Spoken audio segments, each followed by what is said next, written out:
the future is not what it used to be. We can no longer rely on the comforting assumption that the future will resemble the past. I think what we've seen over the last couple of days is that the pace of technological change that we're experiencing is dizzyingly overwhelming, to the point where we can barely fathom a vision of the world 10 years from now. Yet, somehow, we're expected to plan for it. With so many possible future scenarios, it's easy to understand how we can feel incapacitated by the crippling conundrum of choice that lies ahead of us.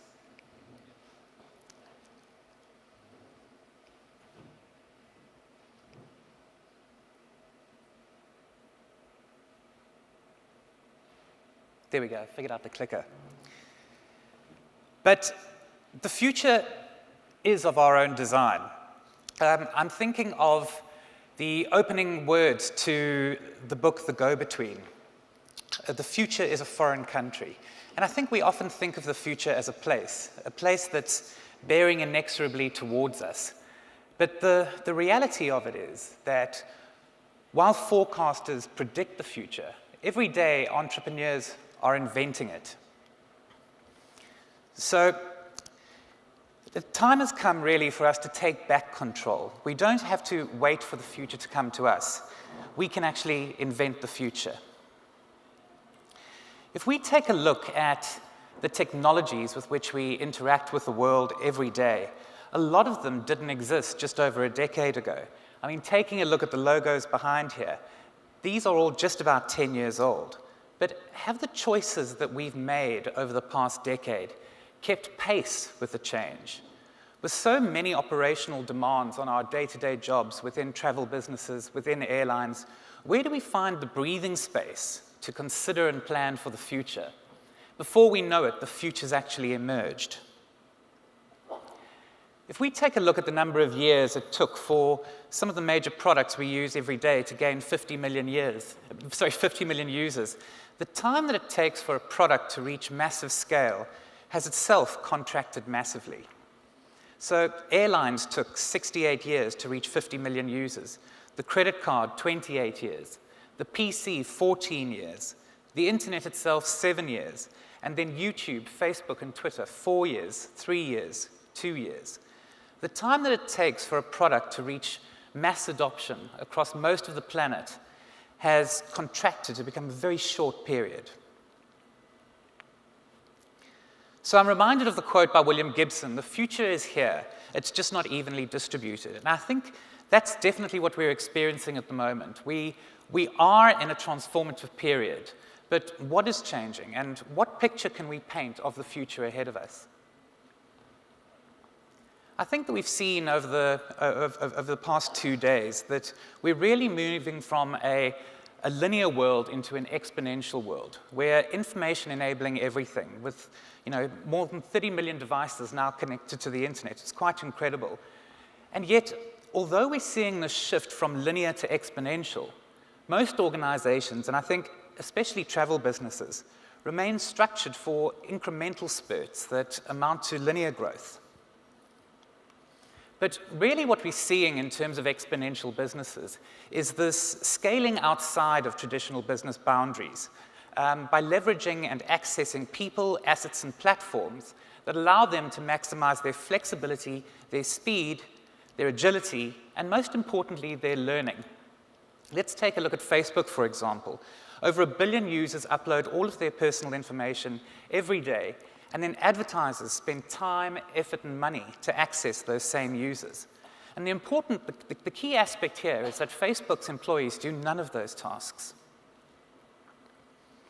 I think we're also in a stage where we're moving from big data to starting to understand AI and machine learning. I think just over the past 3 years, big data has probably been the one buzzword that I've heard the most at conferences. Yet, for airlines and travel businesses, we're often living in a state of data asymmetry, where silos and system constraints are preventing access to data. Yet we keep hearing that big data is important. For some businesses, we hear that big data is everything. You take a look at the disruptors, and often it's just data is the only thing on their balance sheet that they actually own. And I think for a lot of us, we're building and collecting data without really understanding its proper application. And as we move forward, we're going to increasingly be trusting this application to machines to find patterns and insights in data without being told to look, using massive cognitive processing power. That'll ultimately help us achieve what John Carney referred to as that vision of one. We're in a state where we're seeing category dominance being achieved more through disruption than consolidation. I think if we look back over the past few years, we've seen massive consolidation in the meta and OTA space with the C-Trip acquisition of Skyscanner, with the emerging duopoly in the OTA space that we're seeing with Priceline and Expedia. Priceline now comprising 6 brands reaching 95 million unique visitors every month. And Expedia, 16 brands touching 105 million unique visitors. I think on the air side, the ability to disrupt has been a lot more, or the ability for consolidation is effectively restricted by ownership laws. So we're seeing creative consolidation through alliances and joint ventures, and where possible, groups. I think IAG probably being the best example of this, where we're seeing 7 airline operating companies comprising 5 brands, 6 now with Level. And really, we're starting to see models that are similar to the likes of Volkswagen, where we have a house of marques or a house of brands effectively reaching out to a segmented market. Yet against this backdrop, we've seen the rise of Uber and Airbnb. Uber with a $70 billion valuation, and Airbnb at $30 billion. So the real elephant in the room is, are we likely to see the same kind of disruption in air? Well, arguably, we already are seeing parts of it. We do have white-tail operators providing lift to other airlines. And really, we could possibly see a future scenario where we have an air brand that doesn't own or operate an airline. At the same time, we're seeing a change in terms of financial dominance. In my lifetime, I've obviously seen the world dominated by the US on a financial basis, with around about a quarter of the world's GDP. We've looked west for brands, for innovation, for fashion and entertainment. But 2017 is a crucial year where we're effectively seeing China overtake the US in terms of GDP on a purchase power parity basis, where effectively the currency is adjusted for its buying power. This is a country that is roughly the same size as the US, yet has twice as many students in secondary education. Its GDP growth is 3 times that of the US, and its population is 4 times the size. This year, the US will export $116 billion worth of goods and services to China, but it'll import $463 billion worth, making China the largest trade deficit of any partner in the US. So when we hear that phrase that the Chinese are coming, the answer is no. The Chinese are here, and the Chinese are no longer looking west to imitate, but they're looking west to export their own innovation. We're living in a time where the dragon has replaced the eagle. I think a lot of us have been playing catch-up over the last couple of years as we see traffic shift from desktop to mobile. And I think from my experience and what I've seen in the airline world, a lot of that traffic has actually peaked above 50%. So while we're optimizing for mobile and making sure we have apps and responsive websites, we're not seeing the same conversion shift that matches the traffic shift. And that is incredibly concerning.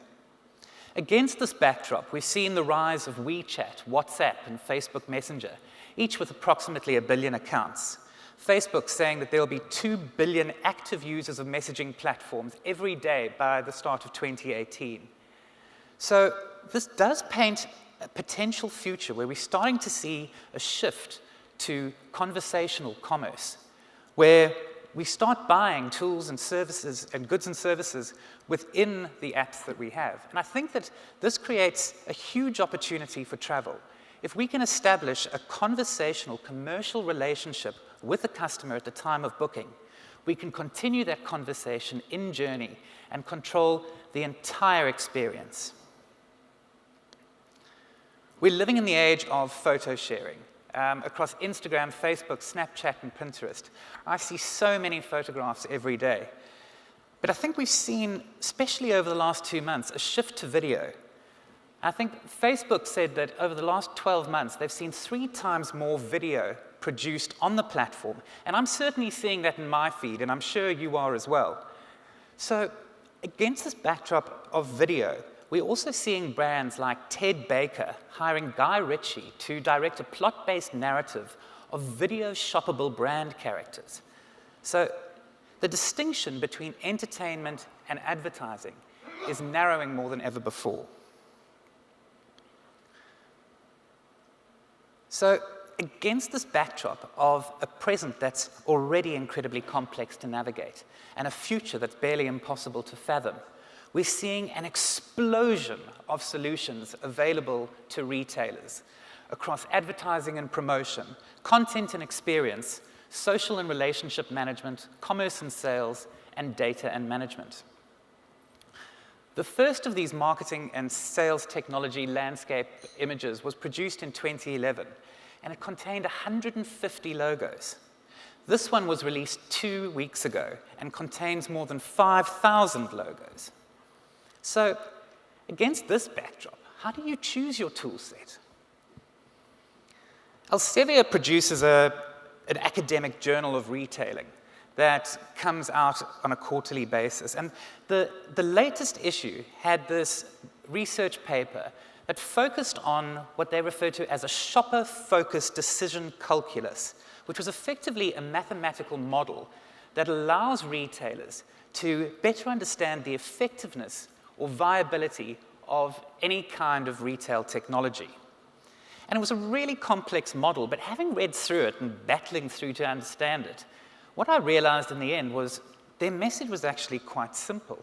We need to balance the consumer experience with the value derived to the retailer. So the reality of it is, from a customer perspective, needs don't change. Materials improve, technology advances, context changes, expectations increase, and tastes shift. But needs don't change. So, against this backdrop, how do we navigate this increasingly complex landscape? From an OpenJaw perspective, we've sat and thought about this, and we've created the Aspire framework for engaging with our customers. First, we assess, are we doing the right things in the right way? And we ask, if we're not, how can we change to do things in the right way? The next step is figuring out what is required to achieve this change. And then ask ourselves, what do we need to do in order to implement the change? How do we measure the results of our change? And importantly, how do we learn from what we've done so that we can feed that back into the cycle? And I think the important thing here is actually to realize, what is our strategy at the end of this? What is the end result we're aiming for? And what is the pathway we're going to take there? And a lot of it for us comes back to the funnel. What are we trying to achieve as retailers? Well, at the top of the funnel, we're wanting to reach out into the broader world and touch as many possible consumers with our message. And then we're wanting to bring them to our shop. We're wanting them to visit. So it's the act of acquiring customers. Once they have reached our shop fronts, we want to convert those customers and make them into shoppers and drive up purchases.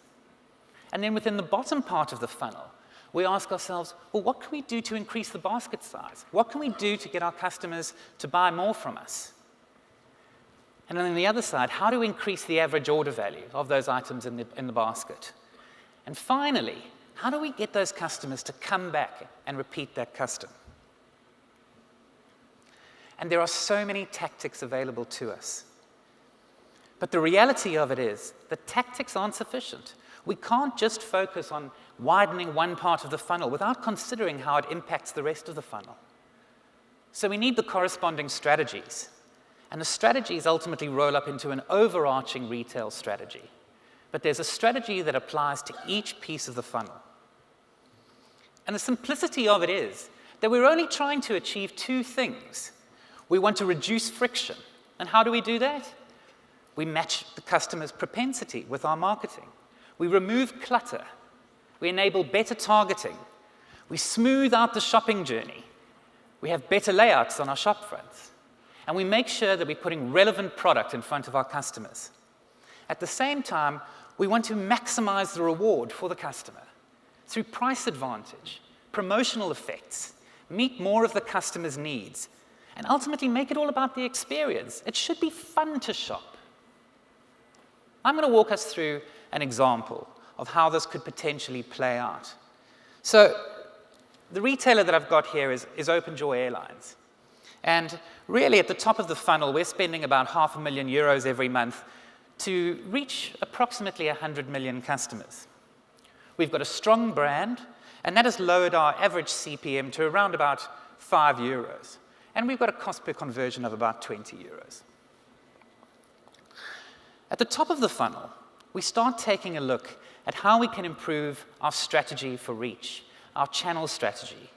So what do? We take a look at the data that we have and the profiles of our best customers. We then go out and we start looking for lookalike audiences. How do we find audiences that match those same demographic and behavioral patterns that we see in our best customers? And we spend another €50,000 on acquiring roughly 10 million new customers. And because we've made sure that these are customers who match our existing customers, we haven't affected our acquisition rate. Our conversion still remains solid, and we see a corresponding increase in revenue. Moving down through the funnel, from an acquisition basis, we start taking a look at how we can tweak our campaigns and really improve these. So as John referred to, we start using propensity modeling to make sure that we provide better targeting and more relevant campaigns for our customers. And this drives up acquisition, which ultimately has an impact on revenue. From a conversion perspective, we start taking a look at how we can actually match the landing pages to our acquisition campaigns. Let's make sure that if we offer customer products A and B, that when they get to the landing page, there are products A and B. We roll out dynamic ad landing pages that tie in directly to our acquisition campaign. In addition to that, we make sure that we put in A/B testing. We start taking a look at how very small tweaks to the same campaign can actually improve conversion. We put in abandonment recovery. If customers leave, let's go find them and bring them back in. And we take a look at how we can improve conversion through remarketing.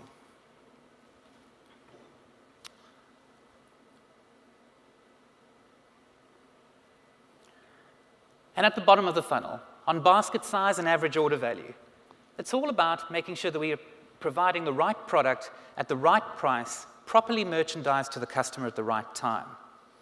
These are where we can use techniques like cross-sell, upsell, switch sell, and dynamic packaging. And ultimately, all of these strategies together have a compound effect on revenue as we move the customer down through the funnel more effectively.